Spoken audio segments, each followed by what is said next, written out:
господин Светлозар Филипов. Продължаваме нашият разговор. Господин Филипов, сега нека все пак да покажем и малко документи на нашите зрители, защото в края на краищата едно предаване, когато е подкрепено с документи, става по-достоверно. Вие казвате сега какво е това, защото те са много дълги неща. Да? Така, това е едно решение на Софийски градски съд, което решение излезна на 4 юни 2013 година.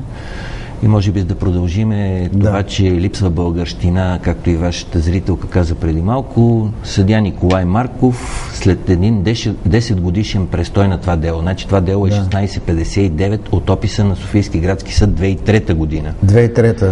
А решението е чак 2013. Да. 10 години. 10 години. Хубав нали? срок. Идеален срок, нали? В което решение, това решение също се позовават част от съдиите по исковете на Главно мюфтийство. Това решение признава за правоприемник на 27 районни мюфтийства, ги признава за правоприемник на вероизповедните общини от създадени с УК. Точно и така нататък. Да. Това са 27, но това са районните мюфтийства, а вътре са обявени вече вероизповедните общини. Да. И всяка една вероизповедна община преди години, тя е имала своите имоти. Да. Нали, и тук това решение също е много странно как е взето, но сега, както и съдия Мария Златанова реши да върне Куршум-джамия. Другото нещо, което аз почти на всички дела след това си вадя решенията до момента, нали, които излизат.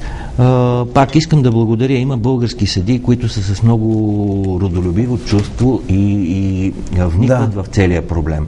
Примерно имаше претенция на Главно мюфтийство в Добрич и окръжния съд Добрич. Съдия Диана Дякова, трябва да ви кажа, че с такова перфектно решение е излезна, което в моята класация е на върха. Жената си е направила труда да разгледа исторически крайовски спогодби. Въобще в Добруджа абсолютно всичко, нали, както се е случвало. Другото нещо, което нося, това е втората част, така наречена от сагата. Това е едно разпореждане на председателя на парламента. Това е сагата миналата година, юли месец, на новия председател, нали? На господин Михаил Миков, който за радост това разпореждане стигна до задънена улица, защото вътре едната от точките да отпадне давността за вероизповеданията. Чест прави на Стефан Данаилов като председател на Комисия по културата, че спря този проект за промени в Закона за вероизповеданията. От декември месец пък беше внесено едно ново предложение на господата Дъбов, Славов и Боруджиева Ваниотис. Те пък поискаха от парламента в Закона за вероизповеданията да бъдат добавени паметниците на културата, нали? Да не бъдат връщани на вероизповеданията. Там пък Комисията по култура прие да върви към пленарна зала, докато Комисия по вероизповеданията реши, нали, че това нещо трябва да отпадне. Търсят се и явно, че и законодателя ще се опита да намери някакво решение на всичките тези проблеми, защото наистина факт е, че имаме проблема. Когато има проблем, е по-добре да се говори, а не да си зариваме главата като щрауса в пясъка и след това да дойдат проблемите. Ами, аз мисля, че ние ще продължим с вас. Какво очаквате да се случи на 11 април? Мислите ли, че съдът ще седне и ще преосмисли някои от решенията, които са вземани до този момент? Аз съм убеден, че на етап гледане на делата в България, българската държава няма да загуби нито едно дело. Да. Убеден съм. А вие говорите вече от тук, като тръгнат нататък. Така. Големия проблем ще дойде по-нататък. На 18 декември 2013 в Комисия по вероизповеданията, тя беше една много инфарктна комисия, депутата на ДПС, господин Хюсеин Хафъзов, и ясно и категорично заяви, че те ще обжалват всички решения в Страсбург. Значи, това е един проблем, който ще се стовари след 6 месеца до една година. След още 4-5 години... Така, начина по който се държи адвоката на главно мюфтийство господин Красимир Руев също показва, че главно мюфтийство няма да изтегли тези искове, ще продължат с тяхните претенции и вече в по-късен етап, пак казвам, тези дела ще стигнат до Страсбург. Добър ден! Добър ден! Слушаме ви. Искам да кажа, че въпросът с връщането на джамиите на главното мюфтийство в медиите се разглежда много грешно, защото се свежда до ниво парламентарни групи, коя партия какво щела да каже, а това са обекти с национално историческо значение за България, за всички българи, независимо какви са мюсюлмани или са турци. При условие, че турци са били тук 500 години в България и не са построили абсолютно нищо, само са рушили и 2-3 джамии с архитектурна стойност. И това нещо трябва да се разясни, че ако джамиите бъдат върнати на главното мюфтийство, те ще почнат там да вкарват едни кюмбета, да се молят, да опушват. Изобщо ще се загуби като историческа ценност, като история изобщо за България, за всички българи. Така че, докато се разглежда такава въпроса и се изкарват хората навънка на тема религиозност, че това е, видите ли, разделение на християни и мюсюлмани, излизат агитки на футболни отбори, излизат крайно десни националистически партии.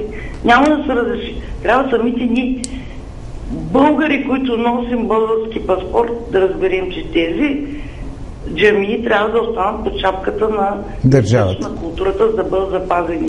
Благодаря ви много. Това е линията, която да се следва.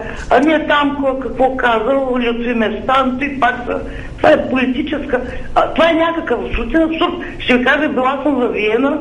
На центъра на Виена, в Австрия, има паметник на руския войник и хората са сложили една лампичка, едно шадраванче и са го направили историческа забележителност и хора там взимат по 5 евро късат велици и правят пари от тази работа.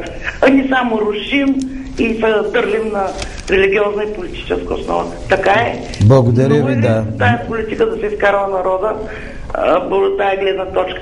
Това е историческо наследство. Не само да ми взимат данъци, че имам пендари от баба си, а това е историческо наследство за всички българи, независимо дали са мюсюлмани и християни, да го запазим. А защо главно мюфтийство има претенции тогава за това историческо наследство? Значи факт е, че има претенции. Тези хора, вижте какво, ние са спили 500 години по турско родство и това нещо не може да се заличи. Така. Каквото и да правим. И те каквото и да правят. Не може да се заличи. Това е част от историята. Въпросът е да си подадем ръка. Да, много ви... И турци да спечелим от тази работа. Най-накрая, че тук сме са мачкали едни с други. Благодаря ви много, госпожо. Благодаря ви, че времето ни просто няма да ни стигне. Затова ще ви помоля да отговорите на госпожата. Значи, аз също споделям логиката на госпожата, но е факт, че има заведени дела. Да. Факт е, че има заведени дела. Факт е, че примерно господин Кабай Иванов помоли главно мюфтийство, той изпрати апел към главно мюфтийство да оттеглят иска за културно-историческия паметник. Не, на 20 януари аз се видях с господин Кабай Иванов. Той каза, въобще няма никакъв отговор. Разбирам, нали, притеснението на дамата, нали, разбирам, че тя иска да види нещата от друг ъгъл. Да, и аз искам. Аз пък хода навсякъде по Европа, не само в Виена. В Испания също маврите не са отишли да си искат нищо. Ами така е. Но тук е друго. Значи, факт е, че делата са дела. Факт е, че са заведени. Като иска госпожата да отиде при главния мюфтия и да му каже, я си изтегли тия искове и това да става културно-историческо наследство, да събираме тук по 5 лева за вход и да се грижим ние. Няма никакъв проблем. Ами, господин Филипов, ще продължим разговора и след седмица-две, тъй като трябва в детайли вече да ги разгледаме нещата. Аз ви благодаря за информацията, която ни дадохте и да се надяваме, че вашата борба ще има успешен край. Благодаря ви.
И сега казвам добър ден на доктор Юлиан Коцев. Здравейте, добре дошли. Здравейте на вас, на вашите зрители. Радвам се да ви видя, да кажа на нашите зрители, че вие сте уролог в Хил Клиник.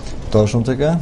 И ви поканихме да поговорим за един от сериозните проблеми, който струва ми се вече настъпва по-рано в живота на мъжете в страната. Става въпрос за проблемите с простатата. Точно така, забелязва се известно подмладяване или по-скоро активното търсене вече детектира този проблем като наличен при мъжете над 40 години. Обикновено доскоро се смяташе, че това е проблем на възрастта 50-60 години. Добре, доктор Коцев, според вас на какво се дължи това? По-скоро на по-активното търсене, на това, че хората вече започнаха да чуват, да си обръщат внимание, да спазват един профилактичен режим на прегледи, който би следвало да бъде ежегоден, и това ни дава възможност да откриваме известни промени в простатата и при мъже в по-млада възрастова група.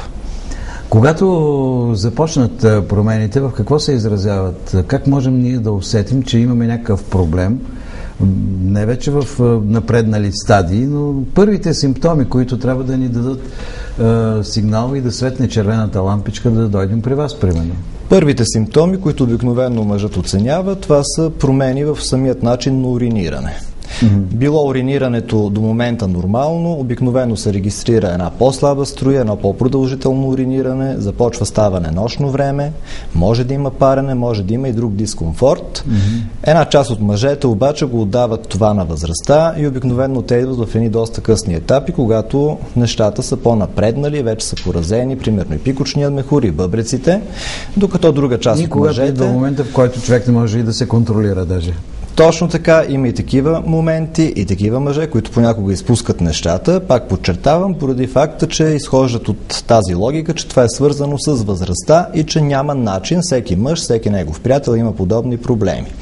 За щастие обаче вече нещата са малко по-различни и има различни методики, които дават възможност за едно значимо подобрение. За методиките ще говорим след малко, защото аз знам, че вие в Хил Клиник разполагате с една от супермодерните лазерни технологии, зеленият лазер, нали така му казват? Точно така. Но да чуем един от зрителите, може би има конкретен въпрос към вас и продължаваме. Добър ден!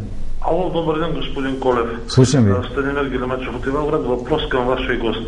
Да. Тъй като аз имам сериозни проблеми с уринирането, идва в момента уринирам с сирене на кръв, но какво е проблема при мен? Тъй като аз съм с наднормено тегло. И опитах се в Пловдив да ми правят изследвания, но не могат да ми се направи нито скенер, нито ядрено-магнитен резонанс. И искам да го попитам, и в тяхната клиника имат ли такива устройства, които да могат да ми бъдат направени пълни изследвания, тъй като аз не крия, аз съм с метаболитен синдром, захарен диабет, тип 2 съдна апнея и тежа над 205 кг. Благодаря за вниманието. Много ви благодаря, нашия зрител от Ивайловград. Нека да му дадем компетентен съвет, защото виждате, той с проблеми на наднормено тегло и другия проблем, за който вие знаете. Точно така. Проблема, който се детектира като урологичен, това е наличието на кръв в урината, доколкото разбрах господина. Това абсолютно правилно са подходили колегите, че кръвта в урината може да се дължи и на проблеми в бъбреците. И тогава се изискват наистина образни изследвания, каквито са скенер, каквито са ядрено-магнитния резонанс. Което, нали, е приоритет по принцип на колегите, които са образни диагностици. Тоест в случая говориме, че трябва да се намери начин или място, което да може да работи с хора, които са с по-специфични проблеми, за да може да се стигне до диагностиката, и като в нашата клиника обикновено това, което правиме, е при проблеми, които детектираме, при които можем да сме полезни, вече да ги разрешаваме по един хирургичен път. Ако нашия зрител посети вашата клиника, могат да му бъдат направени всички видове изследвания, нали така? Нашата клиника не разполага с рентгенов сектор. Не говоря, ако той си мине през скенери, през всички такива. Разбира се, когато вече има диагноза на практика, когато се отчете, че тези негови оплаквания се касаят и са причинени от една оголемена простата, разбира се, че ние можем да бъдем полезни. Но до този момент той има така неща, които трябва да бъдат направени предварително, за да се изключат някои други възможни състояния, които да причинят тези неща. Кое според вас причинява така увеличаването на простатата? Начин на живот, хранене? Това е много интересно да се знае. На практика начинът на живот, общия хигиенно-диетичен режим кара всеки човек да се чувства добре, включително и пикочополовата система. Това е нещо добро, което и се случва, когато спазваме определени хранителни, двигателни правила. Но на практика самият процес на оголемяване на простатата, съвременните тенденции са, че това е нещо генетично детерминирано, т.е. предопределено и е като една проява на стареене на тъканите. Вие казвате нещо много важно. Ако в едно семейство, примерно бащата е страдал от простата увеличена, може би проверките на синовете, които минат 40-те години, както вие казвате, трябва да се правят периодично. На практика почти няма мъж, който да е пощаден от това нещо. Да. Увеличаването на простатата, това е дало основание преди години дори да се говори, че не бива да назоваваме този проблем като заболяване, тъй като доминиращата част от мъжете го откриваме и те имат някакви симптоми. И дори казват световните уролози, че това е състояние при мъжа, което би следвало да бъде контролирано, за да не довежда до определени усложнения. Така, популярните медикаменти за премахване на холестерола оказват ли някакво влияние, защото съм чувал, че трябва да се вземат и такива медикаменти. Холестерола по принцип оказва ли влияние върху простатата? Холестерола не оказва влияние върху простатата. Не оказва влияние върху простатата. Медикаментите, които блокират синтеза на холестерол, биха могли да имат отношение към половата мощ, тъй като се наблюдава и блокиране на някои от хормоните, които имат отношение към половата активност на мъжа. Това е друга тема. Това е друга, още по-широка. Още по-широка и по-интересна, да. Но аз искам да кажа, че няколко думи за този зелен лазер, но преди това, за да бъда точен, да прочета името на лекаря, който е бил наскоро тук при вас, доктор Дерил Палидуар, който е направил операция, наблюдава ли вашата дейност, доколкото разбрах. Но нека да видим краткото интервю, 2 минути с него и след това да продължим. Чудесно. Господин Палидуар, АМС е водеща компания за производство на медицинска техника. Какви са вашите амбиции специално в развитието на урологичната лазерна апаратура? Хил Клиник е единствената клиника в България, която предоставя лечение с зелен лазер и е изключително интересно да се види как международни методи на лечение се прилагат успешно в България също. Целта на ЕМС е да подобри качеството на живот на пациентите чрез апаратура, която и прави живота на пациента по-добър. С какво Хил Клиник привлече вашето внимание? Хил Клиник е единствената клиника в България, която предоставя лечение с зелен лазер и е изключително интересно да се види как международни методи на лечение се прилагат успешно в България също. А как намирате работата на българските специалисти тук в сравнение с световните стандарти? Хил Клиник е положил изключително усилия да обучи своите специалисти на световно ниво и аз лично ги смятам за изключително квалифицирани. А какви средства инвестирате в зеления лазер? Продължаваме да инвестираме в начини да намалим рисковете при операция с зелен лазер. Кое в работата на екипа на Хил Клиник ви накара да ги предпочитете като основен референтен център в Европа? Това, което ни привлече, че Хил Клиник е специализирана точно в урология. Това, което ние цениме, високата експертиза на заведението, което за нас е изключителна важност. Как оценявате резултатите на нашите уролози тук? Същата ефикасност, същите резултати, като при другите методи, но с много по-голяма степен подобрен качество на живот при пациентите след операцията. Ами, доктор Коцев, аз като слушах този материал, оставам с убеждението, че не трябва да се страхуваме чак толкова много от проблемите с простатата. Вече има медикаменти, методи за лечение. Ваши колеги ви хвалят от чужбина. Значи ние сме горе-долу на едно стабилно европейско или световно ниво. Разбира се, на доста стабилно европейско ниво. Доктор Палидуар на практика е един от генералните директори на American Medical System, които са много голям производител на медицинска техника, в случая на зеленият лазер. Така че неговата цел в България беше да прецени работата, която се върши тук и съответно да излезе със становище, че Хил Клиник става един референтен център за Европа.